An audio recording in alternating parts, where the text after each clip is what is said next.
ஒரு நள்ளிரவுல சென்னையில மழை வர ஆரம்பிச்சிச்சு. முக்கியமாக ஞாயிற்றுக்கிழமை நள்ளிரவு விழுந்து. ஏன் யாரும் இதை கணிக்க முடியவில்லை? அதாவது அவங்கள பொறுத்த வரைக்கும் வெதர் வந்து அப்சர்வேஷன் பேஸ்ட். படம் பார்த்து கதை சொல்றாங்க. அவங்களுக்கு குடுக்குற படத்தை வச்சுட்டு, இன்றைய இருக்கிற நிலைமைய வச்சுக்கிட்டு, அவங்களோட கணிப்புகள் எல்லாமே 48 மணி நேரம் தான் ஓரளவுக்கு துல்லியமா இருக்கும். அதுவுமே சில சமயத்துல ஃபெயிலியர் ஆயிடும். அது வந்து வெண்டி மட்டும் கிடையாது, அக்யூவேதர் மட்டும் கிடையாது. NOAA அமெரிக்காவோட டாப்போஸ் என்ன நாசாவோட வெதர் விங் அது. அவங்க கூட இந்த வருஷம் செப்டம்பர்ல பெரிய ஹரிக்கேன் வரப்போகுதுன்னு சொல்லிட்டு 85% சான்சஸ் ஹரிக்கேன் ஃபார்மிங் சொல்லிட்டு வித்ரா பண்ணிட்டாங்க. இது இன்டர்நேஷனல் நடந்துட்டு இருக்கு. இது என்னன்னா இந்த வாட்டி இருக்க பிளானட்டரி மூவ்மெண்ட்ஸ்னால பேக் அண்ட் ஃபோர்த் மூவ்மெண்ட் இருக்கும், ரிவர்ஸ் சைக்ளோன் இருக்கும் அப்படின்ற வார்த்தையை என்னோட போர்காஸ்ட் ஸ்பெசிஃபிக்கா யூஸ் பண்ணிருக்கேன். So, அந்த ரிவர்ஸ் சைக்ளோன் நீங்க மறுபடியும் சொல்லணும். திரும்பி வரும் புயல்.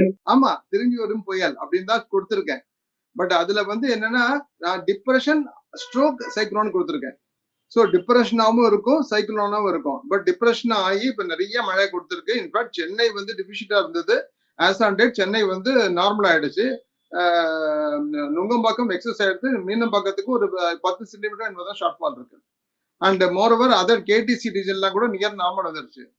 பட் இதுல என்ன குறிப்புனா இந்த பின்னாடி இருக்க நிகழ்வுகள்ல இவர் தொடர்ந்து நிகாரிக்கிறதுனால இவங்களால வெதர் போர்காஸ்ட் வந்து ஷார்ட் டேர்ம் மீறி சொல்ல முடியல. அதுதான் பெரும் வருத்தம்.